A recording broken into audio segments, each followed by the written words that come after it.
அன்பர்களே, நண்பர்களே, என்ன அன்றாட வாழ்க்கையின் காரியங்களில் களைத்து விட்டீர்களா? சவால்களை எதிர்கொண்டு சோர்ந்து விட்டீர்களா? டிஜிட்டல் உலகில் இருந்து விடுபட்டு எங்காவது குடும்பத்துடன் அமைதி, மகிழ்ச்சி என்று ஒரு மாற்றத்தை பெற எண்ணுகிறீர்களா?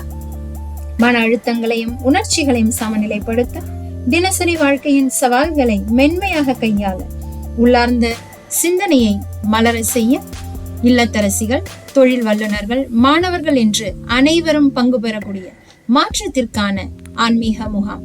மன அமைதியை உணர்ந்து வாழ்வில் முன்னேற்றத்தை உருவாக்க ஓர் அரிய வாய்ப்பு. வாருங்கள், உங்களுக்காக புதிய திருப்பத்திற்கான ஓர் புத்துணர்வு நிகழ்ச்சி, தி ஷிஃப்ட். இது உங்கள் நிகழ்ச்சி. நாள் அக்டோபர் 4, 5 சனி மற்றும் ஞாயிற்றுக்கிழமை. இடம் happy village retreat centre, Sunguvarchatram. இந்த நாளை மறவாதீர்கள். வாருங்கள், வந்து பயனடையுங்கள். ஒருங்கிணைப்பாளர்கள் பிரம்மகுமாரிகள், அடையார். நன்றி.